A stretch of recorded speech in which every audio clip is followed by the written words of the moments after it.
नमस्कार। 2072 सालको भूकम्प यस्तो आयो। 1990 सालको कथा कहानीहरू के थियो भन्ने कुरालाई जस्ताको तस्तै हाम्रो सामु छर्लङ्ग देखायो त्यसले। त्यसपछि आर्थिक, सामाजिक, राजनीतिक रूपमा हामी केही पछाडी पनि भयौं, तर राजनीतिक निर्णय गर्न राजनीतिक दलहरूलाई त्यो भूकम्पले सहयोग पनि पुर्यायो र 2072 सालमा त्यही भूकम्पको कारणले अब मिलेर जानुपर्छ भनेर धेरै लामो समयदेखि सहमति बन्न नसकेको संविधान एक खालको सहमति बन्यो। हुन त अहिले पनि विरोध छ। एक खालको सहमति बन्यो र संविधान जारी भएको छ। सामाजिक रूपमा कुरा गर्ने हो भने हाम्रा धेरै घरहरू, धेरै गाउँहरू भूकम्पले तहस नहस बनायो। कतिको ज्यान लियो, कतिको अङ्गभङ्ग भयो, त्यो तथ्याङ्क तपाईहरु सामु छर्लङ्ग छ। तर त्यो भूकम्पले एउटा पाटो के गर्यो भने हामी नेपालीहरूको मनमा सहयोगी भावना र आपद विपद पर्दाखेरि हामी कसरी जुट्नुपर्छ भन्ने एउटा उदाहरण पनि प्रस्तुत गर्यो। धेरै मनकारी व्यक्तिहरूले अहिले पनि सहयोग गरिराख्नु भएको छ र लामो समयदेखि भूकम्प प्रभावित व्यक्तिहरूको लागि सहयोग गर्दै आउनु भएको छ। यिनै मध्ये हामीले नाम लिइराख्नु मात्र पर्छ। तपाईहरुले चिनिसक्नुहुन्छ धुर्मुस सुन्तली दुईजना हुनुहुन्छ जसले यो बेलामा हामी केही न केही गर्नुपर्छ भनेर धुर्मुस सुन्तली फाउन्डेसन मार्फत काभ्रेपलाञ्चोकको डाँडा गाउँमा पहरी बस्ती निर्माण गर्नुभयो। त्यसपछि सिन्धुपाल्चोक गिरानचौरमा गिरानचौर एकीकृत नमुना बस्ती बनाउनु भयो। त्यसपछि महोत्तरीको बर्दिवासमा एकीकृत नमुना मुसहर बस्ती निर्माण गर्नुभयो। उहाँहरूले निर्माण गर्नुभयो भन्दैछु म, तपाईहरुको सहयोग बिना चाहिँ निर्माण भएको होइन। यो हामीले यो बुझ्न एकदमै जरुरी छ। आजको सम्भाषणमा हामी उहाँहरूको अबको कल्पना, नेपाल भित्रको नमुना नेपालका बारेमा छलफल गर्दैछौँ। सुरुमा हिमाली भेगकै यात्रा गरौँ।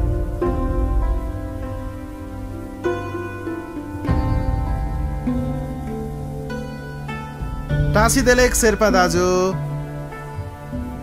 कस्तो टलक्कै टल्किएका हिमालहरू, कञ्चनजङ्घा, कुम्भकर्ण, अन्नपूर्ण र विश्वको सर्वोच्च शिखर सगरमाथा सबै एकै ठाउँमा। यो पवित्र गुम्बा, यो सुन्दर हिमाली बस्ती हो। यहाँ शेर्पा, भोटे, थकाली, डोल्पो लगायत थुप्रै हिमाली जात जातिहरू बस्नुहुन्छ। बाहिरबाट झट्ट हेर्दा यी घरहरू एकै प्रकृतिका देखिन्छन्, तर भित्र आफ्नो संस्कृति र परम्परा अनुसार भिन्न भिन्न प्रकारका छन्।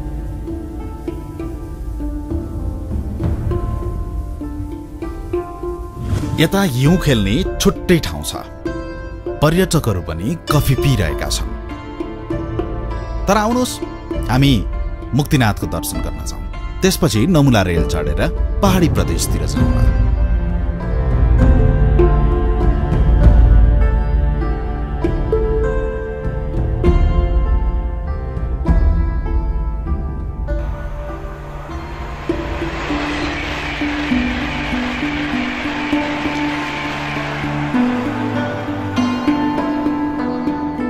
आहा, हिमालकै छेउबाट रेल यात्रा।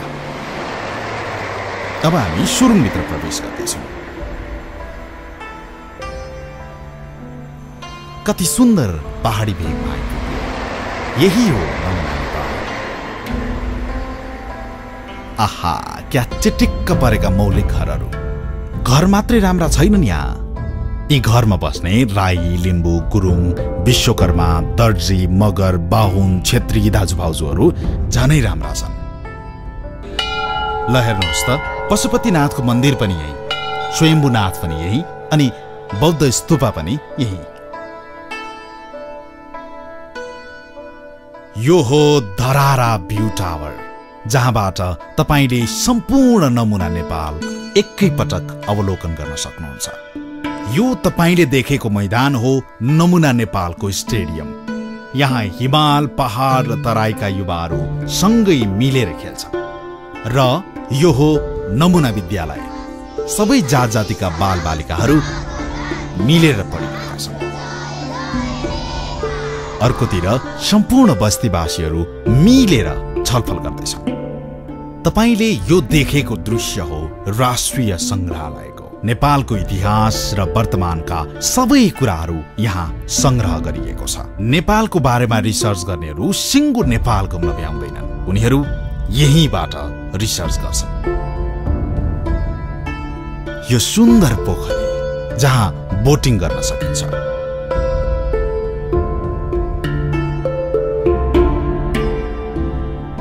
अनि अर्कातिर जंगल सफारीको आनन्द पनि लिन सकिन्छ। पहाडी भेगको यो रमाइलो यात्रापछि अब रेल चढेर तराईतिर लागौं। अब तराईको सुन्दर फाँटमा आइपुग्यो। यहाँ दिमाल, थारू, राजवंशी, मुसहर लगायतका दाजुहरूको घर, कोचे, मेचे, सतार, डोम दिदीबहिनीहरूको एकै प्रकारका घरहरू छन्। यो हो मिथिलाको पवित्र सहर जनकपुर धाम।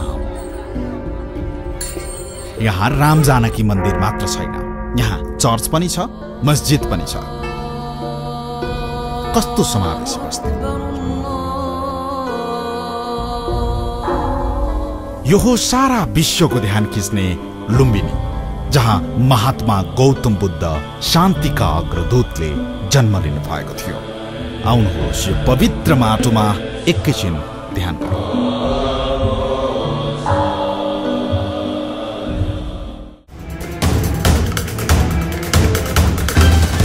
नेपालभित्रको नमुना नेपालको एउटा सानो क्लिप्स हो यो, हामीले तपाईहरुलाई देखायौं। यो कल्पनामा उहाँहरू कसरी पुग्नुभयो? सबभन्दा पहिला हुन त यो कार्यक्रममा दुईजना यस्तो हास्य कलाकार हुनुहुन्छ जसलाई गम्भीर कुराहरू गर्नुभन्दा उहाँहरूले हामीलाई हँसाउनु नै जाति हुन्छ, तर पनि यो गम्भीर विषयमा उहाँहरूले हात हाल्नु भएको छ, त्यसलाई हामी रमाइलो पारामा यो छलफल अगाडि बढाउनेछौँ।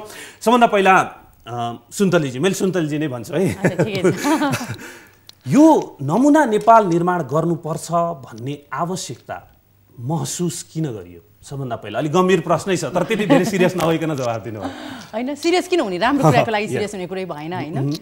अब अहिले नमुना नेपाल भयो, हिजो नयाँ नेपाल बनाउने भन्दै मान्छेहरू आउनु भएको थियो होइन। ठुला ठुला व्यक्तित्वहरूले पनि भन्नुभएको थियो, कोहीले देशलाई स्विजरल्यान्ड बनाउँछु भन्नुभयो, कोहीले होइन। धेरै थरीको हामीले उदाहरण दियौँ। तर हामी जति पनि विदेशमा पहिला प्रोग्राम लिएर घुम्दाखेरि चाहिँ साँच्चै नै एउटा मनभित्र चाहिँ हाम्रो देश पनि सुन्दर, शान्त र विशाल भइदिए हुन्थ्यो भन्ने त हरेक नेपालीको मनमा परेको थियो। त्यस्तै मनमा पर्यो होइन, परिराख्या नै थियो। तर एउटा जुन वे कसरी चाहिँ त्यहाँ गएर ठोकिने भन्ने कुरा हुन्छ, त्यो कुरामा ठोकिनु पर्दाखेरि चाहिँ एउटा स्पेसल कुरा भनेको चाहिँ भूकम्प नै हो, जसले चाहिँ हामीलाई धेरैको मन टुटेको छ, धेरैको मन दुखेको छ, देश रोएको थियो, हामी नै रोएका थियौँ।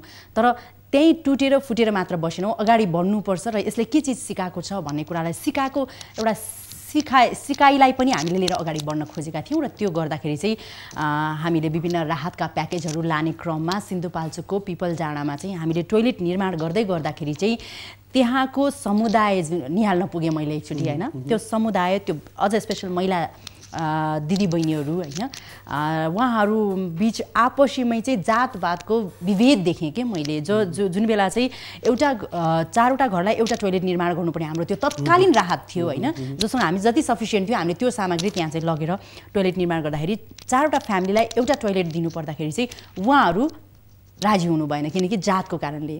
तल्लो जातिले माथिल्लो जातिले दुईजना मिलेर एउटै टोइलेटमा युज गर्न नहुने भनेपछि अनि मेरो दिमागमा त एकदम उहाँहरूलाई राहत लिएर गएको छु। हिजो भूकम्प गएको छ, अहिलेसम्म पनि पराकम्पन गइरहेछ, हाम्रो मन खलबलाएको छ, दिमाग खलबलाएको छ, तर पनि उहाँहरू अझ पनि म तल्लो जाति म माथिल्लो जाति भनेर विभेद गरेर बस्नु भएको छ। के को लागि?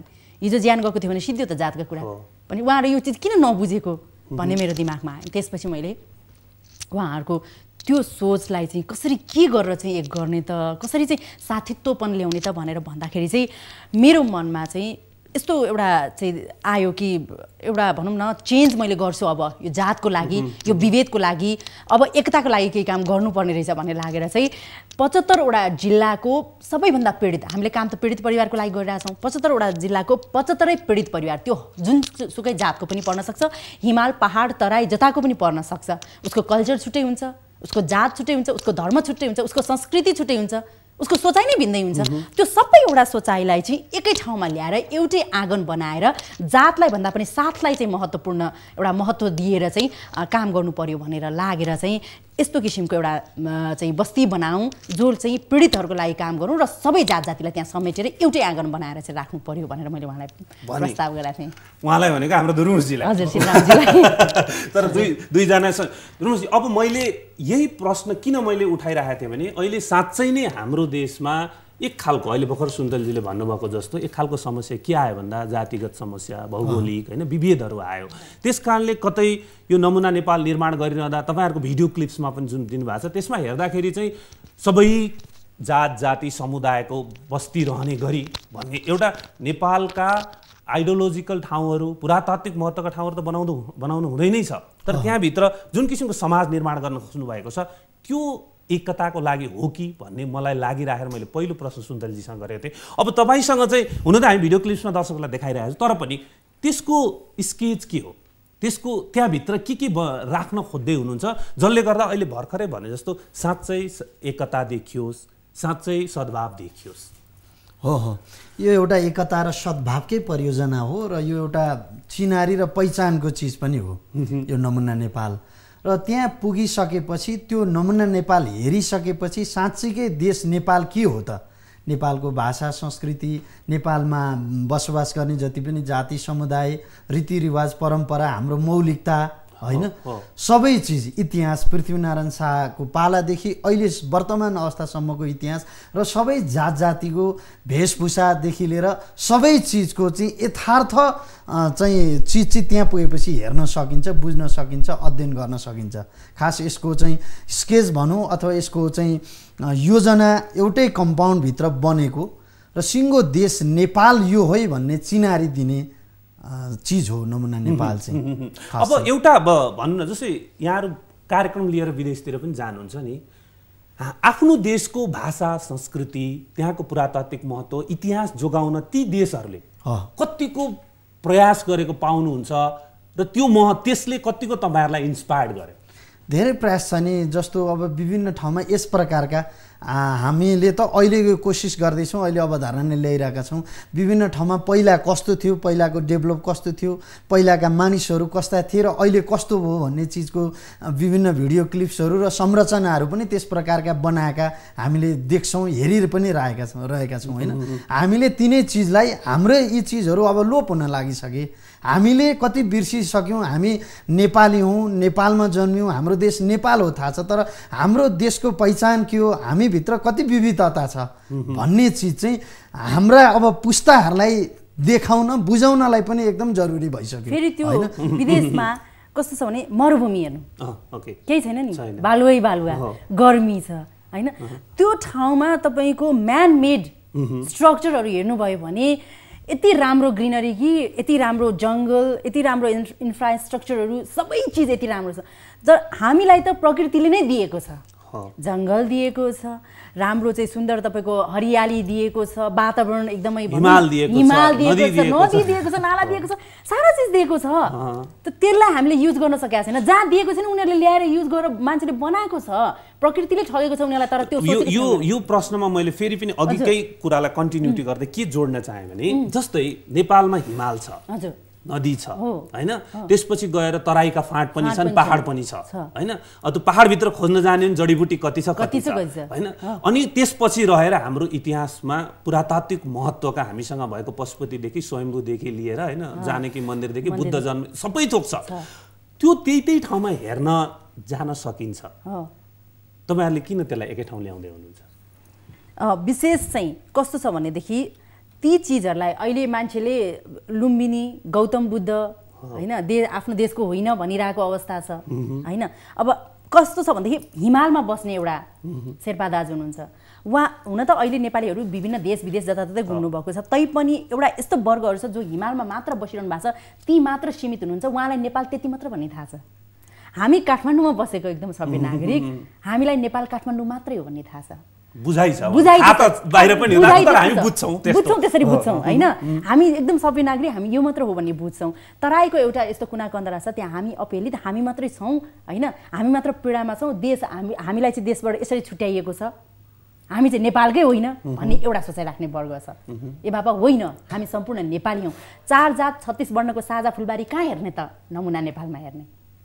र विदेश जुन हजुरले कम्पेयर गर्नुभयो डिज्नील्यान्डहरू भेट्छौँ हामीले विदेशमा, किनभने पर्यटक आकर्षण गर्ने चिजहरू त्यहाँ हुन्छ, आय आर्जनका कुराहरू हुन्छ, आफै इन्डिपेन्डेन्ट हुन खोजिरहेछन् विदेशको भनौँ न कन्ट्रीहरू, त्यसरी डेभलपिङ प्रोसेसमा छन्, डेभलप्ड भइसकेका छन्। भने हामीले पनि एउटा नमुना नेपालभित्रको नमुना नेपालले पर्यटकीय स्थल गन्तव्य पनि बनाउन सक्छौँ। र अर्को स्पेसल कुरा भनेको हाम्रो नेपाली जो विदेशमा रहँदै आउनुभएको छ विगत कति वर्षदेखि र जो जाने क्रममा पनि हुनुहुन्छ निरन्तर, ती नेपाली त्यहाँ गएर सेटल भएपछि उनीहरूको अर्को जेनेरेसन जुन हुन्छ उनीहरूलाई खास नेपाल भनेको के हो पनि थाहा नहुन सक्छ, किनकि उनीहरू नेपाली ल्याङ्ग्वेजै बोल्दैन होइन। र त्यो नेपाली ल्याङ्ग्वेज पर्वती भाषा मात्र छैन, त्यहाँभित्र कतिवटा भाषाहरू छन्। तपाईँ कहाँ कहाँ गएर खोज्नुहुन्छ, कहिले हिमाल पुग्नुहुन्छ, कहिले तराई पुग्नुहुन्छ, कहिले पहाड पुग्नुहुन्छ, देश पुरै घुम्न नसक्दाको अवस्थामा तपाईँले नमुना नेपालभित्र नेवारी कल्चर के छ, तमाङ सोसाइटी कस्तो हो, शेर्पा दाजुहरूको के हुन्छ, चौरी हुन्छ के हुन्छ, हरेक कुराहरू तपाईँले गएर एकैचोटि त्यहाँ हेर्न पाउनुहुन्छ र पर्यटकीय स्थल गन्तव्य पनि बन्छ। त्यसको लागि तपाईँहरूले नमुना नेपाल भन्नुभयो। त्यहाँ पीडित पनि हुन्छन्, पीडित परिवार 125 जातिका पीडित परिवार पनि त्यहाँ बस्नुहुन्छ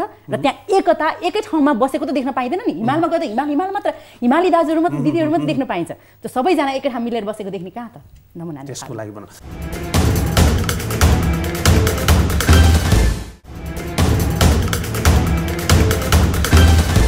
अब यसको औपचारिक कहाँनिर पुगेको छ, यसको औपचारिक कुरा गरौँ। तपाईँहरूले यसलाई प्रस्तावको रूपमा एउटा प्रोग्राम गरेर सार्वजनिक पनि गर्नुभयो होइन, त्यसको औपचारिक प्रक्रिया अहिले कहाँ पुगिरहेछ? अब अहिले चाहिँ हामीले केही ठाउँका केही जिल्लामा हामीले जुन चाहिँ परिकल्पना गरेका छौँ त्यो परिकल्पना अन्तर्गतको चाहिँ जग्गाको पहिचान गरेर हामीले चाहिँ मन्त्रालयमा पेशेका छौँ, प्रस्तावना पेश गरेका छौँ। मैले बिचमा रोकेँ, एकदम एउटा हास्य कलाकार बोलिरहँदा गम्भीर देखियो भने त्यति मन पर्दैन मान्छेलाई कि, त्यस कारण यो कुरालाई अब कहाँ पुगेछ कन्टिन्यू गर्नु, यही विषयलाई त कसरी रमाइलोमा लानेर भन्ने जस्तो पनि भयो कि होइन, मन्त्रालयमा पेशा छ भनेर दिनु होइन, यथार्थमा जानु पर्यो भनेर हो। ओके। र ती ठाउँहरूको पहिचान गरेर हामीले मन्त्रालयमा संस्कृति पर्यटन तथा नागरिक उड्डयन मन्त्रालय अन्तर्गत, किनभने यो संस्कृतिसँग जोडिएको पर्यटनसँग जोडिएको विषय भएकोले त्यो मन्त्रालयमा हामीले फाइल पेशेर चाहिँ तत्का मन्त्रालयहरूसँग समन्वयकारी भूमिका निर्वाह भइरहेको छ। स्थानीय विकास मन्त्रालय, त्यसै गरी शहरी विकास मन्त्रालय, भूमि सुधार मन्त्रालय, वन मन्त्रालय अन्तर्गत चाहिँ विभिन्न विभाग अन्तर्गत चाहिँ त्यसको काम अगाडि बढेको छ होइन। अब यो सरकारले सपोर्ट नगरिकन, सरकारसँग समन्वय नगरिकन यो राष्ट्रिय गौरवको परियोजना हो, यो सफल हुनै सक्दैन। र हामी सरकारलाई सघाउन, सरकारलाई मजबुत बनाउने अगाडि बढिरहेका देशका जिम्मेवार नागरिक भएको कारणले यो त पर्यटनसँग पनि जोडिएको चिज हो र यसले साँच्ची नै भन्यो भने देशमा निकै ठुलो आर्थिक क्रान्ति नै पनि ल्याउन सक्छ। वर्षेनी लाखौँ पर्यटक आउनुहुन्थ्यो विदेशी भनेदेखि अब यसलाई सरकारले इन्डोर्स गर्नुपर्छ पहिला, तपाईँहरूको बुझाइ के हो? यसलाई सरकारले पहिलो प्राथमिकतामा राख्नु पर्यो। पहिला त्यो क्रम कहाँ पुगेछ? जस्तै मैले भन्न खोजेको यसलाई अपनत्व लिने भनेको गभर्मेन्टको आयोजनामा डकुमेन्टमा पर्नु पर्यो होइन, त्यसपछि बल्ल उसले ओनरसिप भनेको कहाँ क्याबिनेटबाट हुन्छ कि कहाँबाट हुन्छ निर्णय गरेर यो फाउन्डेसनले यस्तो किसिमको काम गर्न लागिरहेछ होइन। यसलाई सरकारले के गर्छ? सघाउँछ भन्छ कि होइन यो सरकारको परियोजना भोलि निर्माण भए सरकारमै हस्तान्तरण हुने, त्यस कारण सरकारले यसलाई ओनरसिप लिन्छ र यसको लागि सबैलाई सहयोग गर्न आह्वान गर्दछ भन्नुपर्ने हो कि सरकारले कसरी यसलाई ओनरसिप? पहिलो राष्ट्रिय प्राथमिकतामा सरकारले पार्नु पर्यो, किनभने राष्ट्रिय गौरवको चिज हो। यहाँ कुनै पनि चिज स्वार्थ जोडिएको छैन, कुनै सीमित ठाउँका पीडितका लागि होइन, यो समग्र देशको चिनारीका लागि, देशको पहिचानका लागि। भोलि विश्वलाई निर्धक्क साथ नेपाल यो रहेछ, नेपालको इतिहास यो रहेछ, यति जात जाति बस्दा रहेछन्, सगरमाथाको देश नेपाल 100% हो, गौतम बुद्ध नेपालमै जन्मेका 100% हुन् भन्ने चिजको लागि पनि सरकारले यसलाई पहिलो प्राथमिकतामा राख्नुपर्छ। र यो अत्यन्तै ठुलो पर्यटकीय गन्तव्य हो र यसको प्रक्रिया मैले भने अघि त्यसरी फाइल अगाडि बढेको छ, प्रस्तावना पेश गरेका छौँ। अब उहाँ जुन मन्त्रालयले आफ्नो तयारी पुरा भइसकेपछि क्याबिनेटमा फाइल जान्छ र क्याबिनेटले चाहिँ मन्त्री परिषदले चाहिँ यो डिसिसन गर्नुपर्छ।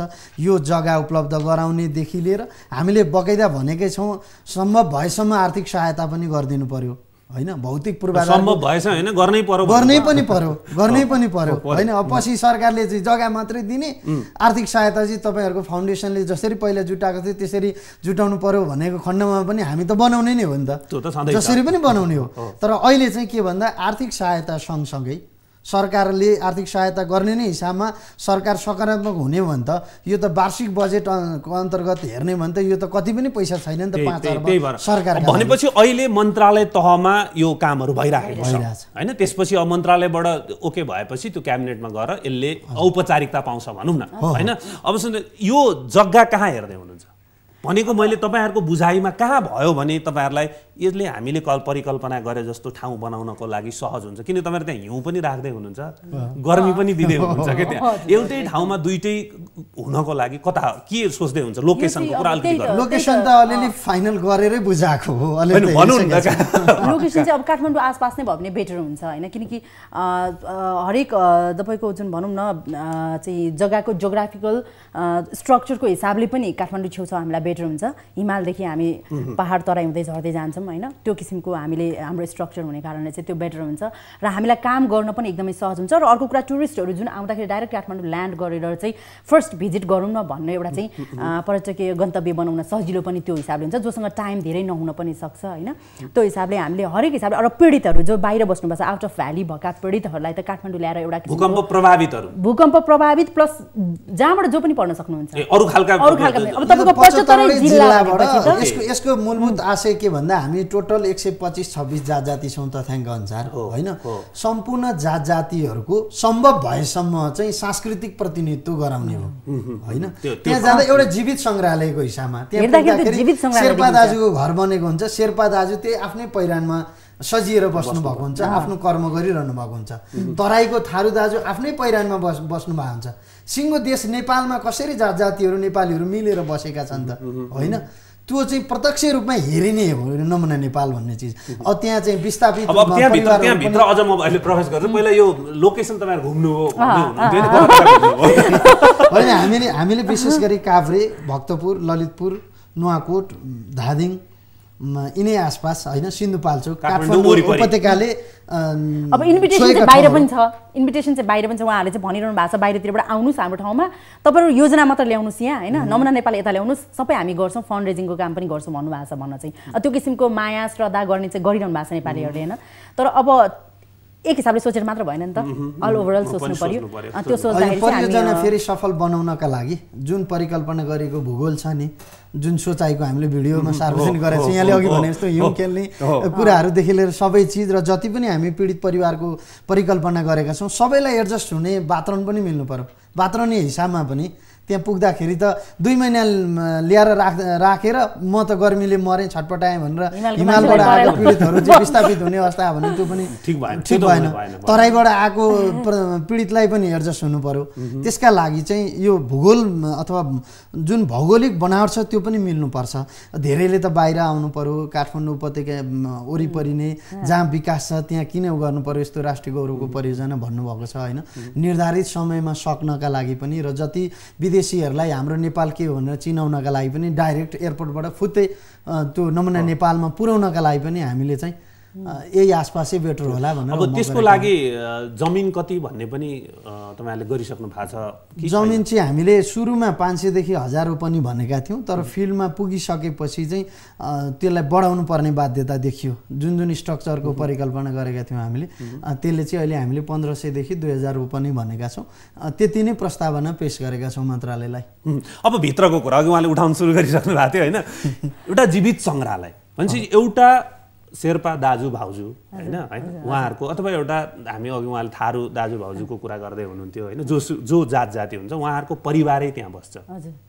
हैन बस्छ पछि उहाँहरुको डेली लाइफ त्यहीबाट चलाउनु पर्छ चल्छ अब त्यो चाहिँ अब यस्तो हुन्छ कोहीको बच्चाहरु स्कुलिङ नभएको हुन सक्छ कोही सिंगल वुमन पनि हुन सक्छ जो पीडित छ भनिहाले जसको केही छैन जसको केही छैन पहिचान गरेर जसको केही छैन त्यो परिवार आउने हो त्यस्तो फ्यामिली आएपछि अब मैले खाली के भनेको भने जस्तै त्यहाँ भित्र जस्तो हाम्रो घर छ अहिले भन्नु न हाम्रो घरमा हामी छौं बसिरा छौं कोही आयो भने हाम्रो कोही न कोही व्यक्ति त्यहाँ हुन्छ भेट्छौं हैन अनि हाम्रो कल्चर अनुसार चिया खुवाउने हो कि के छ नि त्यस्तै उहाँहरु पनि आफ्नो फ्यामिली नै त्यहाँ बस्नुहुन्छ हैन अब तपाईहरुले त्यहाँ एउटा सजिलो के छ नि विद्यालय पनि भन्नुभएको छ त्यो भएपछि बच्चाको लागि त त्यही पढ्ने भयो हैन तर उहाँहरुको डे टु डे लाइफ चलाउने कुरा हुन्छ नि उहाँहरु त सर्भिस गर्ने के गर्ने काम गर्ने आफ्नो डे टु डे लाइफ चलाउनको लागि जानुपर्ने हुन्छ हैन त्यसो गर्दाखेरि तपाईहरुले चाहिँ त्यो ठाउँमा जाँदाखेरि चाहिँ त्यो कल्चरको व्यक्तिको यो हो यहाँ यस्तो यस्तो हुन्छ भन्ने जो घुम्न जान्छ नि उसलाई देखाउनु बुझाउनु पर्ने हुन्छ नि त हैन त्यसको लागि उहाँहरुको डेली लाइफ पनि आफ्नो हिसाबले चल्छ बाहिर भित्र कता जब गर्छ त्यो पनि हुन्छ र हेर्न जाने जब पाउनुहुन्छ पहिलो प्राथमिकतामा भित्रै हुन्छ किनभने त्यहाँ त अब हामीले मोनोरेलको कुरा गरेका छौं त्यहाँ हस्पिटल हुन्छ रोजगारी त्यही भित्र हुन्छ त्यहाँ मठ मन्दिर छन् तिनीहरुको सफाईको कुरा होला हैन अनि उहाँहरुलाई उद्यमशील आय आर्जन उहाँहरुको गर्ने खालका कार्यक्रम खेती पनि हुन सक्छ उहाँहरुको दिगो विकास हुँदैन हैन जस्तो हिमालबाट आउनु भएकाहरुले त्यहाँ के गरिरहनु भएको थियो त हैन अब त्यहाँ चाहिँ उनको काम गर्नु भएको थियो कि हैन तराईबाट आउनेले झल्ला बुन्नेदेखि लिएर हैन स्वरोजगारको कार्यक्रम पनि त्यहाँ हामीले गरेका हुन्छौँ भनेपछि तपाईहरुको उद्देश्य के रह्यो भने त्यहाँ भित्र बस्ने परिवारलाई त्यही भित्र किनभने धेरै ठुलो प्रोजेक्ट छ नि त त्यो हैन कति हजारले रोजगारी पाउनु त तपाईहरुले गर्नु भयो होला त्यति हजार त्यो फ्यामिलीबाटै पुग्दैन होला सायद भने सबैले त्यही भित्र रोजगारी पाउने र बच्चाहरुले शिक्षा पाउने अवस्था रोजगारी त्यही त्यो अवस्था रहन्छ हैन अब यो परिकल्पना गरिरहँदाखेरि तपाईहरुले ठुलो प्रोजेक्ट हैन अब इन्स्पायर्ड कहीं न कहीँबाट त हुनुभयो नि त हामी यो गर्नुपर्छ भन्दा अघि सुरुमा हामीले एउटा के कुरा गर्ने हाम्रो देश चिनाउन र सद्भाव एक खालको जुन छ त्यसलाई कायम राख्नको लागि भनिएको छ तर प्रोजेक्ट 1 2 गर्दै बढ्दै गएको छ हैन यहाँ आइपुग्दाखेरिको बजारले भनेको चुनौती छोडौं तपाईहरुले बुझ्नु भएको चुनौती के हो नमुना नेपाल निर्माणका लागि अब यो पहिलाको जस्तो सहज छैन आफैमा गाह्रो छ हैन तर सिम्पल हिसाबमा बुझ्ने भने असम्भव छँदै पनि छैन असम्भव भन्ने त हैन छँदै पनि छैन अब म यता कता सुन्छु महत्त्वकांक्षी परियोजना यो सम्भव छ र यो पार लाग्ला र पहिला पो भूकम्प पीडितहरुका लागि भन्ने थियो बजेटको विषयमा पनि त्यो खालको सिम्पैथी थियो सबैले सपोर्ट गर्दिनु भएको थियो भन्ने कुराहरु हुन्थे तर यो सबैले 3 करोड नेपाली दाजुभाइ दिदीबहिनीले जब पहिचानका लागि हामी नेपाली हौं हाम्रो देश नेपाल हो प्राकृतिक स्रोत र साधनले भरिपूर्ण देश नेपाल हो सबै विदेशी सामु चाहिँ हामी शिर ठाडो गरेर अगाडि बढ्नुपर्छ हामी वीर गोर्खालीका सन्तान हौं र त्यो पहिचानका लागि र हाम्रो भावी सन्ततिका लागि नेपाल बुझाउनका लागि गर्न लागेको परियोजना भन्ने भने यो सिम्पल छ यो सम्भवै सम्भव छ हैन हामीले त्यतिखेर अवधारणा सार्वजनिक गर्दै भनेका थियौं 3 करोड नेपाली मध्ये हामी कति सक्षम छौं कति असक्षम पनि छौं तर समग्रमा मात्रै एउटा परिवार भित्रको एउटा सदस्यले 200 रुपैयाँ मात्रै सहायता गर्ने भन्नु नि 6 अर्ब रकम जम्मा हुन्छ हामीले त मात्र 5 अर्बको अवधारणा सार्वजनिक गरेका हौं अब विदेशी भूमिमा नेपालीहरु चाहिँ ठुलो ठुलो ठाउँमा पुग्नु भएको छ सम्पन्न पनि हुनुहुन्छ एभरेजमै कुरा गर्ने भने 30 देखि 40 लाखको हाराहारीमा नेपालीहरु विदेशी भूमिमा रगत र पसिना बगाइरहनु भएको छ प्रत्येक नेपालीले 2000 सहायता गर्ने भन्नु नि यो सम्भव छ पहिला पनि त्यसरी नै उहाँले कन्टिन्यू सहायता गर्नु भएको उहाँहरुले सहयोग गर्दै जानुभयो हामी चाहिँ हौसिदै पनि गयौं हैन ठीक हो टाइममा काम पनि गर्दै गयौं हैन देखिने काम पनि गर्दै गयौं तर हामीलाई आनन्द पनि लाग्दै गयो तर अब यो रिजल्ट आयो नि त परिणाम आएपछि त आनन्द आउँछ नि त एउटा प्लान गर्यो अनि केले अड्काएर नबन्देको भएदेखि त अर्को त आँटै हुँदैन थियो हैन त्यो लहरै हामीले परिकल्पना गर्ने अनि त्यसमा सबैको सहयोग हुने र आफूले सक्सेस हुँदै गएपछि आफूले समय दिन पाएर त्यो सफलता प्राप्त हुँदै गए सक्सेस हुँदै गएपछि नि गरम त भन्ने खालको हुँदै जान्छ त्यही भएर यो चाहिँ फेरि अघि एक दुईटा कुरा अब यसलाई मैले अझै प्रश्न बाँकी छ अब यो त्यताको पाटोबाट गाह्रोको हिसाबमा सोच्ने भने गाह्रो मात्रै छ यो चुनौती नै चुनौती छ चुनौतीपट्टिबाट मात्रै सोच्यो त्यस प्रकारका पीडितहरु कहाँबाट कसरी ल्याउने भन्ने प्रश्न उत्पन्न हुन सक्ला अब जग्गा पहिचान गरेर मात्रै भएन त्यस भित्रका संरचनाहरु बनाउँदाखेरि कसले बनाउने कस्ता बनाउने भन्ने चीजहरु पनि होला मोनोरेलको कुरा गरेको छ पटक पटक देशभित्र रेलका कुराहरु हामी सुनिरहेका छौं अब हामी यथार्थमै भित्र रेल गुडाउने कुरा गरिरहेका छौं भिडियो सार्वजनिक गरिरहेका छौं संरक्षणको कुरा होला र त्यहाँ शुल्क तिरेर चाहिँ मानिसहरुले त्यहाँ हेर्छन् हैन भिजिट गर्छन् त्यो पैसा कहाँ जान्छ भन्ने कुराहरु पनि आउन सक्लान् हामी यसमा छर्लङ्ग के छौं भनेदेखि पहिलो चीज त सरकारले यसलाई पोजिटिभ हिसाबमा लिनु पर्यो र सरकारले जग्गा उपलब्ध गराएर यी भौतिक पूर्वाधारहरु चाहिँ विकास गर्दैको खण्डमा हामी गर्न सक्छौं सबै नेपाली दाजुभाइ दिदीबहिनीले साथ दिएको खण्डमा हामी सक्छौं भोलि चाहिँ हामी अवधारणा मात्रै हाम्रो सोचाइ मात्रै सार्वजनिक हुन मात्रै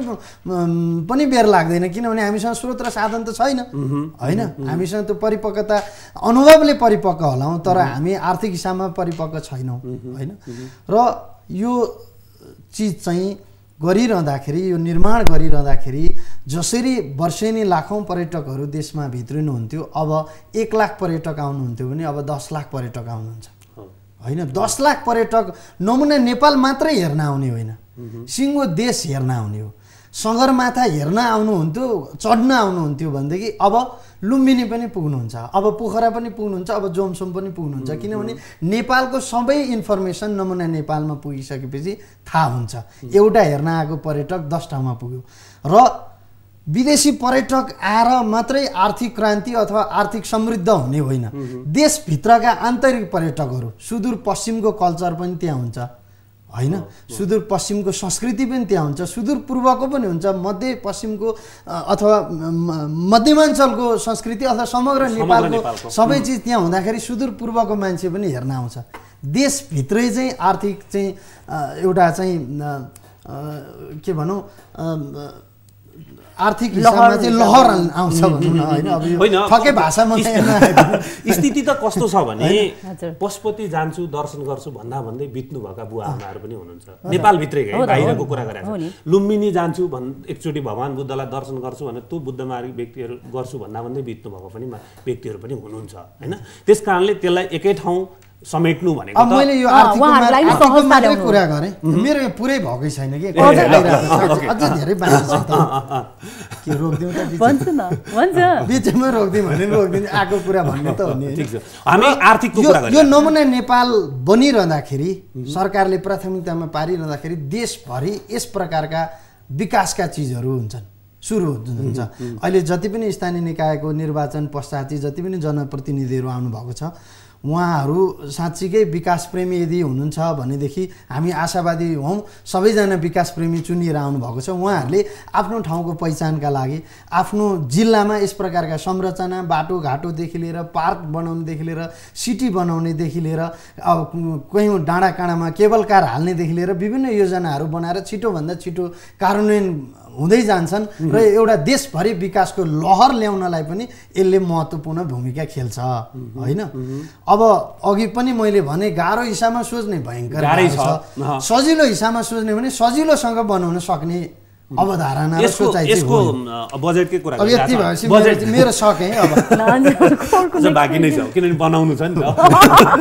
यो बजेट कति हो तपाईँहरूको परिकल्पनाको? अब हामीले चाहिँ अनुमानित भनेका छौँ, भोलि अब कन्स्ट्रक्सनको चिज हो बढ्न पनि सक्छ। 5 लाख अनुमानित बजेट। 5 लाख 5 लाख भनेको छु होइन, के गर्ने दसोली बोली हेर त बोली मेरो 5 करोड 5 करोड भएछ फेरि 5 अर्ब 5 अर्ब 5 अर्बको भयो भनेदेखि चाहिँ यो तपाईँहरूको परिकल्पना फिट हुन्छ। अब यसको लागि नेपाल सरकारको सहयोग होइन, मनकारी अरू व्यक्तिहरूको सहयोग जसरी विगतमा सहयोग गर्नु त्यसै गरी बजेट त सहयोग जुटाउनु पर्यो। अहिले जुट्न थाल्यो, अहिले जुट्दै यो चाहिँ उहाँलाई भन्न लाउँ होइन जुट्दै पनि छ, बुझि पनि पहिला त अब जग्गा नै उपलब्ध हुनु पर्यो नि होइन। जग्गा उपलब्ध हुनुभन्दा पहिले चाहिँ बजेट मात्रै सङ्कलन गरेर मात्र पनि त भएन होइन। सबैजना चाहिँ एकदमै आतुर हुनुहुन्छ चाहिँ सहायता गर्नका लागि, जो सम्पर्कमा हुनुहुन्छ। हिजोको दिनमा हामीलाई कन्टिन्यू सहायता गर्ने व्यक्ति संस्थाहरू पनि ल हामी चाहिँ एकदमै सघाउँछौँ है, यो नमुना नेपाल बन्नुपर्छ, यो तपाईँहरूको मात्रै अवधारणा, तपाईँहरूको मात्रै सपना होइन, यो सबै नेपाली दाजुभाइ दिदीबहिनीको साझा सपना हो, यो साझा परियोजना हो, साझा कन्सेप्ट हो भन्ने हिसाबमा हामीले भनिरहनु भएको छ। जग्गा फिक्स भएपछि इन्फर्म गर्नु होला, हामी सहयोग गर्न रेडी छौँ भनेर बसिरहनु। अहिलेसम्म यसकै लागि भनेर फाउन्डेसनमा पैसा डिपोजिट भइसकेको छैन, अलिअलि आइरहेछ। कति आयो? लगभग 40 लाख जति आयो। सुरुमा भनेको कति छ 5 लाख भन्दै हुन्थ्यो नि त। त्यो त एकैचोटि हामीले अस्ति प्रेस मिट गर्दाखेरि नै तपाईँको 35 लाख उठिसकेको थियो होइन। अहिले क्वेरिजहरू आइरहेछ, सोधिराख्नु भएको छ हामी कहाँबाट कसरी सहयोग गर्न सक्छौँ, कहिले कहाँ तपाईँहरूको चाहिँ निर्माण हुने चाहिँ एउटा भनौँ न स्थल कहाँनिर हो त्यो थाहा भएपछि अनि फेरि हामी स्टार्ट गर्छौँ भन्ने। अब यसलाई एउटा हिसाबले प्रश्न के पारौँ भने धर्म सुन्दली फाउन्डेसनको पहलमा यो निर्माण हुन्छ, सहयोग जसले पनि गर्न सक्ने भयो, यसको ओनरसिप नेपाल सरकारले लिनै पर्छ भनौँ होइन।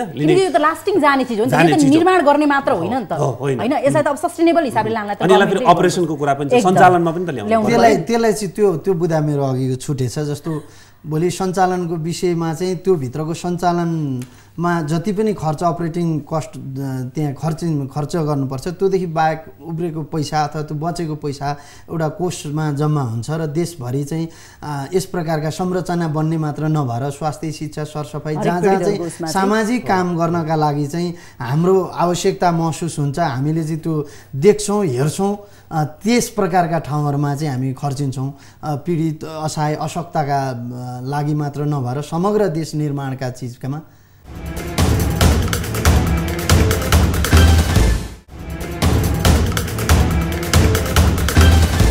अब विज्ञताको कुरा गरौँ हजुर कस्तो कस्तो स्पेशलाइजेसन भएका व्यक्तिहरूले तपाईहरुमा हातमा हात बटाउनुपर्छ सहयोग गर्नुपर्छ जस्तै निर्माणको लागि इन्फ्रास्ट्रक्चरको लागि एक खालको विज्ञताको व्यक्ति चाहिएला इतिहास संस्कृति हैन विगतदेखिका कुराहरूलाई तपाईहरुले आर्काइभ गर्ने भन्दै पुस्तकालय बनाउने भन्नुभएको छ त्यसको लागि एक खालको विज्ञता चाहिएला अनि फेरि यो जात जाति सबैको कल्चर कस्तो हो त्यो खालको कस्तो मैले खाली एउटा उदाहरण मात्रै भन्दै तपाईसँग लिन्छु मैले कस्ता किसिमका विज्ञताहरू चाहियो त्यहाँनिर जस्तै तपाईहरुले पुस्तकालय बनाउनु भयो कस्तो खालको हैन बिल्डिङको इन्फ्रास्ट्रक्चरलाई इन्जिनियरिङ विज्ञता त छँदैछ हैन अब 100 भन्दा बढी जात जाति छन् उहाँहरू ल्याएर राख्नु पर्यो त्यसको लागि इतिहासविदहरू संस्कृतिविदहरूको जातीय विद्हरू हुनुहुन्छ संस्कृतविदहरू हुनुहुन्छ हैन अब इतिहास भनौं न जुन हामी एउटा इतिहासमा जान्छौं हामी गौतम बुद्ध ल्याउने कुरा गरिरहेका छौं जनकपुर धाम बनाउने कुरा गरिरहेका छौं त्यो भएको हिसाबले चाहिँ हरेक किसिमका विज्ञहरूसँग हामीले कन्सल्ट गर्छ र उहाँहरूलाई पनि हाम्रो यो चाहिँ परियोजनामा इन्भल्भ गराएर लिएर जाने नै हाम्रो सोच छ किनकि विगतको जस्तो एउटा ढुङ्गा माटो र एउटा कन्स्ट्रक्सनको हिसाबले मात्र काम गर्ने हैन यसलाई त हरेक जात जातिलाई समेटेर चाहिँ अब भनौं न एउटा काउन्सिलरै चाहिन्छ उदाहरण बिचमा काटे उदाहरणको लागि जानकी मन्दिर त्यहाँ बन्छ अब नि जानकी मन्दिरको इतिहास के हो त्यसको महत्व के हो कहाँ कस्तो के चीज हुनुपर्छ भन्ने त मिथिला अञ्चलको एकजना त्यो मन्दिरको बारेमा अध्ययन गरेको विज्ञता तपाईहरुसँग जोडिनै पर्यो जोडिन्छ अब गौतम बुद्ध बनाउ लुम्बिनी जन्मस्थल त्यहाँ बनाउँदा त्यहाँको अध्ययन गरेको विज्ञता जोडिनै पर्यो हैन यो मैले अघि हामीले भन्यौं नि यो अवधारणा हामीले प्रस्तुत गरिरहँदाखेरि धर्मसुन्तलीको दिमागले बन्ने चीज होइन के यो समाजका त्यससँग सम्बन्धित विज्ञता हासिल गरेका व्यक्तिहरूबाट बन्ने चीज हो यो अब यसको हामी चाहिँ यो नेपालीबाटै बनाउने हो र नेपाली नै विज्ञहरूबाट यो बनाउने हिसाबमा संस्कृतको कला संस्कृतिको विज्ञ इतिहासको विज्ञ अब यो संरचना सम्बन्धीको विज्ञ अब जस्तो जानकी मन्दिरकै कुरा गर्नुभयो त्यो विज्ञता हासिल गरेका पशुपतिनाथको मन्दिरको इतिहासदेखि लिएर वर्तमान अवस्थासम्मको सबै चीज धर्मका कुराहरू छन् भाषाका कुराहरू छन् शिक्षाका कुरा छन् नमुना विद्यालय कस्तो बनाउने स्वास्थ्यका कुरा छन् सबैलाई सल्लाहकारको रूपमा लिएर समग्र देशभित्रका चाहिँ त्यस प्रकारका विज्ञता हासिल गरेका र विदेशी भूमिमा जो हुनुहुन्छ त्यहाँको विकास देख्नु भएको छ हैन त्यहाँको सिस्टम बुझ्नु भएको छ सबैलाई अपिल र अनुरोध गरेर एकपटक नमुना नेपाल बनाउनका लागि सहयोगी मात्रै होइन कि अभियान्तै बनेर काम गरौँ भन्ने हिसाबमा त्यही भएर मैले भने यो लिस्ट आउट गर्ने काम त सुरु भएको छैन अहिले हामीले मोटामोटी तयारी गरेका छौँ लगभग 52-55 वटा चाहिँ विभिन्न विज्ञता अथवा वातावरण विज्ञ भाषा विज्ञ स्वास्थ्य विज्ञ यो सल्लाहकार समितिको चाहिँ 52-55 वटा चाहिँ एउटा हामीले लिस्ट तयार पारेका छौँ अब त्यसलाई छलफल गर्दैछौँ भन्ने अब थपिँदै पनि जान्छ समग्र सबै नेपालीहरू जुन संस्थामा हुनुहुन्छ हैन विदेशी भूमिमा रहनुभएका नेपाली र स्वदेशमा बस्नुभएका नेपालीहरूदेखि लिएर सरकारदेखि लिएर राजनीतिक दलदेखि लिएर सबैलाई यो अभियान चाहिँ साझा अभियान हो भन्ने हिसाबमा चाहिँ बुझ्ने गरी चाहिँ हामी त्यो होमवर्क गरिरहेका छौँ अब मिनिमम कुन केसम्म पुग्यो भने यसको फाउन्डेसन शिलान्यास हुन्छ मिनिमम तपाईहरुको बुझाइमा हाम्रो बुझाइमा सरकारले चाहिँ जग्गा उपलब्ध गराउने बित्तिकै शिलान्यास हुन्छ पहिलो हजुर किन भन्नुहुन्छ भने हामीसँग मात्र 1,74,000 पैसा धर्मसुन्तली फाउन्डेसनको खातामा कसैले सहायता गरिदिएको पैसा नथियो त्यो पैसा 1,74,000 हुँदै गर्दाखेरि गिरानचौरमा त्यतिखेरको बेलामा 5 करोड त अहिले 5 अर्ब भने जस्तै ठुलो थियो त्यतिखेरै हामीले चाहिँ गएर 2 जना बुढाबुढी गएर शिलान्यास गरेका थियौं र निर्धारित समयमै चाहिँ बस्ती हस्तान्तरण गर्छौं भनेका थियौं प्रकृतिले दुःख दिएर त्यो समयमा 10-15 दिन लेट भयो तर मुसर बस्तीमा पनि त्यही हो पुसको 25 गते शिलान्यास गर्यौं वैशाखको 1 गते हस्तान्तरण गर्छौं 3 महिना भित्रमा भन्दाखेरि धेरैतिर 3 महिना भित्रमा सकिएला त भन्ने कुरा थियो अब यसमा पनि त्यही हो शिलान्यास गरेकै दिन हामी बकैदा यति समयावधिमा यति सालको यति यो महिनाको यति गते हामी चाहिँ यो चाहिँ उद्घाटन भनौँ न हस्तान्तरण भन्दा पनि उद्घाटन गर्छौँ यो चाहिँ नमुना नेपाल भनेर हामी किटानका साथ भन्न चाहिँ सक्छौँ। त्यसको लागि तर यो हुनुपर्छ भन्ने पनि हुन्छ कि यो त्यो त कति हुनुपर्छ जस्तै तपाईँहरूले जग्गा पाउनु शिलान्यास भयो, शिलान्यास गर्ने तयारी जग्गा पाउने बित्तिकै भन्नुभएको छ नि, शिलान्यास गर्नको लागि अब त्यसबाट टाइम फ्रेम त तपाईँहरूले दिनुहुन्छ यति समयभित्र होइन, त्यो भित्र तपाईँहरूको रोड म्यापमा जे भन्नुभएको छ त्यो समयमा ठ्याक्क भयो भने सबै विचार गरेर टाइम भन्ने हुन्छ। अब पहिला त 5 अर्ब उठाउनै हिँड्नु पर्यो। त्यही कुरा हो होइन, 5 अर्ब नमुना नेपालको लागि कसरी उठाउने भन्ने अभियानता लिएर एउटा अभियानकर्ता भएर हिँड्नु पनि पर्नेछ। अर्को कुरा कन्स्ट्रक्सनका भनेको मतलब हाम्रो के भन्दाखेरि यो अवधिमा हामी यो परियोजना हस्तान्तरण गर्छौँ भनेर सबैले चाहिँ लागि पर्ने हो भनेदेखि चाहिँ त्यो त हुन्छ त्यो हिसाबमा मात्रै हामी ग्यारेन्टी गर्न सक्छौँ भन्ने कुरा हो। तर जो सबैको साथ र सहयोग हुन्छ र मलाई लाग्छ अब चाहिँ पहिला जस्तो गाह्रो हुन्छ जस्तो लाग्दैन कि, किनकि यो चिज गाह्रो गरौँ भारी भनेर सोच्यो भने सबै कुरा भारी नै लाग्छ। अहिले मलाई यहाँ उठ्ने पनि कसरी उचालिदियो हुन्छ जस्तो पनि हुन्छ नि कहिलेको अल्छी लाग्दा होइन। तर त्यसलाई इजिली लिएर सबैजनाको यो त हिजो बस्ती बनाउँदा त एउटा बस्तीको एउटा जातिको काम गरेका थियौँ हामीले, आज त पुरा नेपालको कुरा गर्दाखेरि भोलि यो अनसक्सेस हुनु भनेको त नेपालीकै हार हुनु हो भन्ने बुझ्छौँ कि हामी त। राष्ट्रियतामै प्रश्न चिन्ह उठ्ने चिज हो यो। नमुना नेपाल बनेन भने अब देश बनाउने कुरा चाहिँ हामी दिन्छौँ नि, नेताहरूले देश बनाएन, सरकारले हेरेन। तपाईँ हामीले जब एउटा नागरिकले गर्दैछ यो चिजमा भने तपाईँ हामीले साथ नदियो भने अनि हामी सरकारलाई किन गाली गर्ने, किन नेतालाई गाली गर्ने, किन फलानु यस्तो उस्तो भन्ने त यहीबाट थाहा हुन्छ। भनेपछि देश निर्माणमा हरेक नेपालीले कन्ट्रिब्युट गर्नुपर्छ, त्यही देश निर्माणभित्रको एउटा हो यो नमुना नेपाल। त्यसरी बुझौँ न, त्यसरी बुझ्यो भने कुरो यही हो, त्यही हो। तर कन्क्लुजन भएको छैन। अब यो हामीले आयोजनाको कुरा गरिरहँदाखेरि तपाईँहरूले लगातार कामहरू गरिराख्नु भएको छ, मैले अघि सुरुमा भनिसकेँ होइन। तपाईँहरू एउटा साह्रै दुःख गरेर हास्यव्यङ्ग्य क्षेत्रमा तपाईँहरू इस्टाब्लिस्ड हुनुभयो, तपाईँहरूको आफ्नो पहिचानै मेटिसकेको छ। तपाईँलाई सीताराम कटेल भन्दा धुर्मुस भनेर चिनिन्छ, तपाईँलाई कुञ्जना घिमिरे भन्दा सुन्तली भनेर चिनिन्छ भनेको आफ्नो नामै मेटिने, किन भन्दा तपाईँहरूको कलाले हो नि त त्यो होइन, कलाले त्यहाँ पुगिसक्यो। त्यो कर्मले मलाई लाग्छ दाल भात खुवाउँछ नि, खाइ पनि राख्नु भएको थियो। अब लगातार यसरी लागेपछि यतै मात्रै अभियानमा मात्रै लागेपछि दाल भात चाहिँ कसरी खाइँदैछ? होइन यस्तो छ, यता त देखिने यी कामहरू भएको कारणले नै यता मात्रै रहेछ भन्ने कुरा हो त होइन। र पहिला त मात्रै त्यही कलाकारिता गरेको थियो, त्यही मात्रै देखिन्थ्यो होइन। हामी यता बस्ती बनाइरहँदा पनि कलासँग सम्बन्धित कामहरूमा हामी इन्भल्भ भएर अगाडि बढिरहेकै थियौँ। हाम्रो मेरीबासी कार्यक्रम विभिन्न कारणले रोकिएको, हामी बस्तीमा बनाएर त्यहीँ खटिरहेको कारणले मात्र मेरीबासी रोकिएको थिएन। जब खुल्थ्यो हाम्रो इन्भल्भ त त्यहाँ भएकै हुन्थ्यो। हामी केही चाहिँ कम्पनीहरूको केही संस्थाहरूको ब्रान्ड एम्बेसडर भएर पनि काम गरेका छौँ, त्यो पनि कलाभित्रकै चिज हो। र केही सामाजिक चिजहरू अथवा केही कमर्सियल विज्ञापनहरूमा पनि हामी देखा परेका छौँ, त्यो पनि हाम्रो कलाभित्रकै चिज हो होइन। र विदेशका कार्यक्रममा पनि बिचमा हामी सहभागी भयौँ। यो परियोजनाको सहयोगार्थ गरे पनि जहाँ हामी पर्फर्म गऱ्यौँ त्यहाँ व्यावसायिक पर्फर्म पनि गरेका हौँ होइन। र परियोजनालाई भनेर जसले चाहिँ सहायता गर्नुभएको थियो त्यो रकम हामीले सार्वजनिक गरेका हौँ र फलानु देशबाट यति उठो उति उठो भन्ने चिज चाहिँ त्यो उहाँहरूले गरेको सहायताको रकम हो, त्यो परियोजनाका लागि। तर जहाँ हामीले पर्फर्म गऱ्यौँ त्यो नितान्त व्यावसायिक चिज पनि थियो होइन। यसरी हामी हाम्रो कलाकारितालाई पनि निरन्तरता दिँदै अगाडि बढेका छौँ। मात्रै यी चिजहरू बढी चाहिँ देखिने भए होइन, मैले तपाईँलाई भन्दा अगाडि यो जोडिहाल्छु, आउँछ पालो।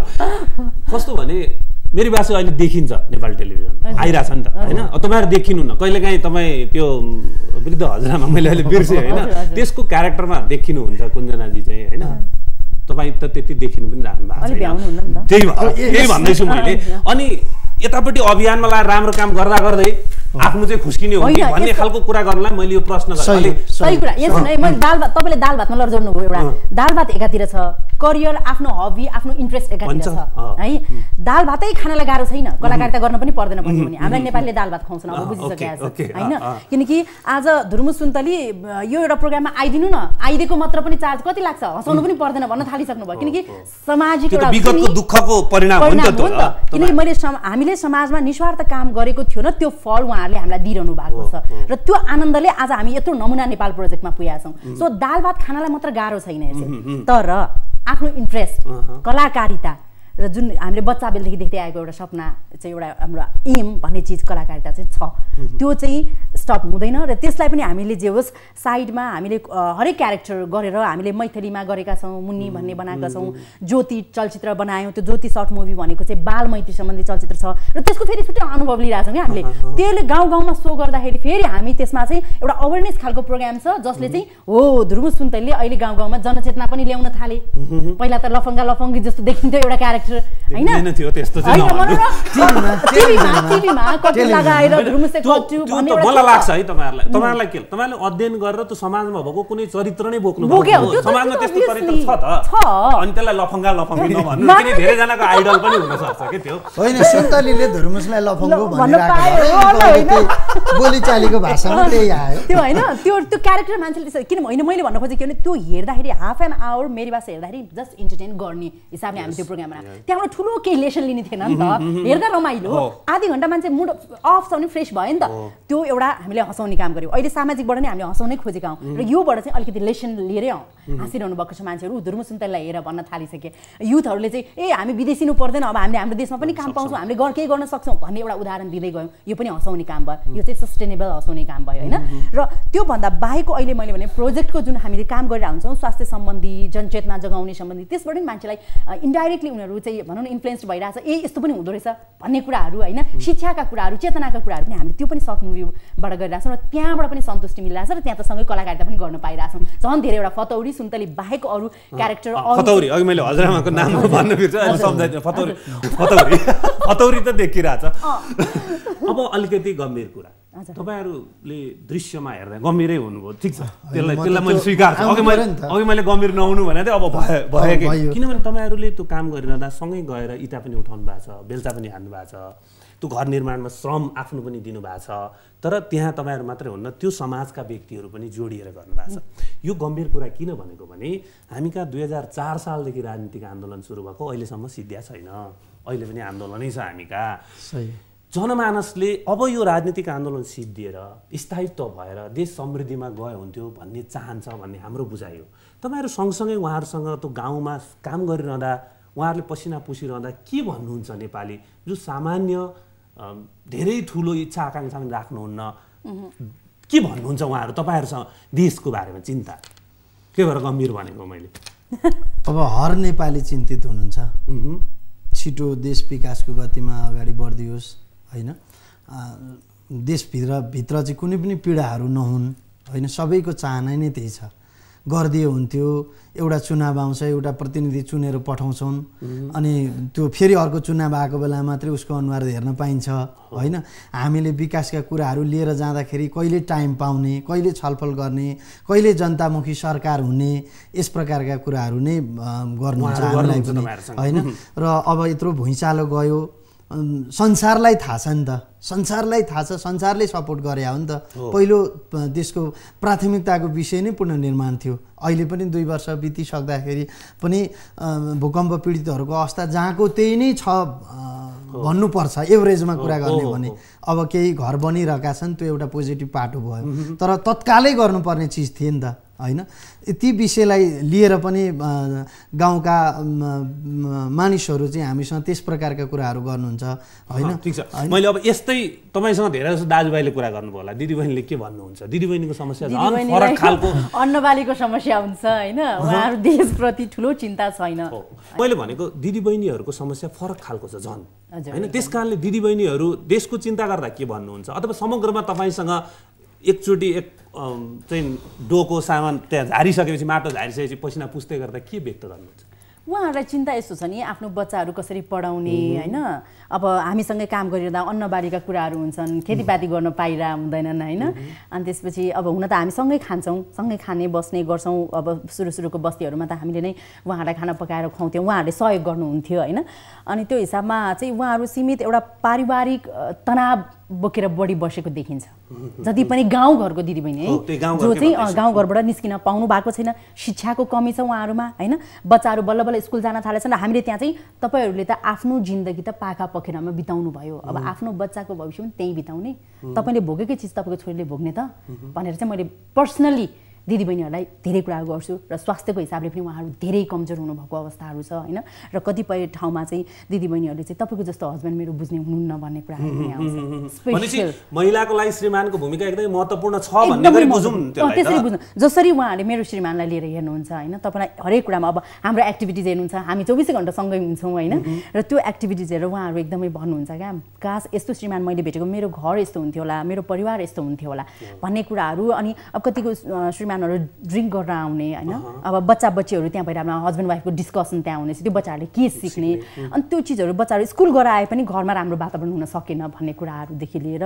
त्यस्तो कुराहरूमा बढी चिन्तित देख्छौँ हामी चाहिँ। अनि उहाँहरूले चाहिँ कोही यस्तो लिडरसिप होस् कि जो महिला आओस् र हाम्रो महिला आवाज लगिदियोस् भन्ने एउटा वर्ग छ र अर्कोतिर के छ भने अहिले महिला विकास भनेका छन् होइन महिला समूहहरू विभिन्न समूहहरू गठित भएका छन् होइन र उहाँहरूलाई पनि अझ स्पेसल चिजहरू जस्तो काउन्सिलिङको चाहिँ ठुलो खाँचो देख्छु क्या म। जस्तो कोही प्रौढ शिक्षा इभन मेरो मम्मी नै प्रौढ शिक्षा पढेर महिला विकास सहकारी के समथिङ त्यसको अध्यक्ष हुनुभएको थियो कि पुग्दैन नि त्यति क्वालिटीले त होइन क्वालिफिकेसन त्यसले पुग्दैन। अलिकति बोल्ने मान्छे चाहिँ अलिकति बोल्यो कि ऊ चाहिँ धेरै जान्ने भन्ने हामी बुझ्छौँ त्यो पनि अलिकति चिजहरू छ। त्यस्तो त्यस्तो चिजमा महिलाहरूलाई चाहिँ महिलाहरूले नै दिने काउन्सिलिङको पनि गाउँमा खाँचो छ। अब म मूल विषयमै आउन चाहे यो परियोजनाको लागि अब तपाईहरु कहिलेबाट हिँड्दै हुनुहुन्छ? हिँड्नै नै रहेछौँ हैन भनेको एउटा अब जस्तै अघि कुरा भयो नि हामी रकम सङ्कलन एकदमै आवश्यक छ र मोटिभेसन पैसा भन्दा पनि म यसमा सहयोग गर्नुपर्छ भन्ने मोटिभेसन जगाउन पनि आवश्यक छ। अहिले हामी हजुरकोमा इन्टरभ्युमा आइराछौँ नि त्यही हो पैसाको आवश्यकता अब जुन दिन हामीले अवधारणा सार्वजनिक गर्यौं नि त्यसको भोलिपल्टबाट आजका मितिसम्म यही अभियानमा सम्पूर्ण समय यसैलाई दिएर हामी लागिरहेका छौँ। कहिले त्यो जग्गा जहाँ हामीले हेरेका छौँ त्यो जग्गा हेरेर मात्रै हुँदैन, त्यहाँको उपभोक्ता समिति, त्यहाँका स्थानीय व्यक्तिहरू, त्यहाँका स्थानीय राजनीतिक दललाई मात्रै सँग बसेर पनि हुँदैन यो देशमा। जिल्लाका सांसदहरूमा पुग्नु पर्यो, सांसदहरू पनि एउटा सांसदलाई पक्रेर हुँदैन होइन, किनभने देशमा यस्तो शिक्षा दिनु पर्थ्यो, विकासको शिक्षा दिनु पर्थ्यो होला, चेतनाको शिक्षा दिनु पर्थ्यो होला, समृद्धिको शिक्षा दिनु पर्थ्यो होला। देशमा यस्तो शिक्षा दियो राजनीतिक शिक्षादेखि बाहेक कसैले आर्जनै नगरेको यस्तो बात रहन्छ। 4 सालदेखि विकासका लागि त्यो 4 सालको शिक्षाले सबैतिर बिजुलेको छ। एउटा पार्टीको एउटा नेतालाई भेट्न गयो भनेदेखि यो त उहाँको थ्रोबाट आयो, अब उसले आफ्नो चाहिँ ओनरसिप लिने भयो, मैले ल्याएको भन्दै हिँड्ने भयो। सामाजिक सञ्जालमा पनि मेरो पहलमा चाहिँ यसरी यो नमुना नेपाल बन्नका लागि चाहिँ फलानु मान्छेलाई यहाँ ल्याएँ भनेर लेखिदिने बित्तिकै त्यही कमेन्टका आधारमा चाहिँ फेरि अर्को विचलित हुने, बिच्किने। त्यो बिच्केकालाई पनि बिहानै ढोक्नु पर्यो, उसको टाइम बुझ्नु पर्यो। अब हाम्रो टाइम भन्दा उसको बढी महत्त्वपूर्ण टाइम हुने भयो यहाँ। हामीले त भेट्नु पर्यो, उसलाई भेट्ने, कन्भिन्स गर्ने, सबैलाई यस्तो हो यो परियोजना भनेर बुझाउने। अनि फेरि मन्त्रालयमा आइसकेपछि फाइल त नमुना नेपाल एकदम यो राष्ट्रिय हितका लागि राष्ट्रिय परियोजना हो भन्ने बित्तिकै हो। हामीलाई निकै धेरै सपोर्ट गर्नुभएको छ हिजोदेखि अहिलेसम्म सरकारभित्रका कर्मचारीज्यूहरू, सरकारले होइन। तथापि छिटो प्रक्रियामा लानुपर्छ भन्ने हाम्रो बुझाइ हो। धुर्मुस सुन्तली फाउन्डेसन अन्तर्गत नमुना नेपाल निर्माण किन हुँदैछ, कसरी हुँदैछ, कसको साथ सहयोग चाहिन्छ, जसरी मनकारी व्यक्तिहरूले विगतमा सहयोग गर्नुभयो त्यसै गरी अब फेरि एकचोटि उहाँहरूको हातमा हात मिलाएर साथ दिने अवस्था आएको छ भन्नुभएको छ यहाँ धुर्मुस सुन्तली दुवैजनाले। यसमा तपाईँ हामी सबै मिलेर जहाँ जुन ठाउँबाट जसरी सक्छौँ सहयोग गरौँ र नमुना नेपाल निर्माण गरौँ, भावी पुस्ताका लागि नेपाल चिनाऊ। हस्त आजलाई नमस्ते।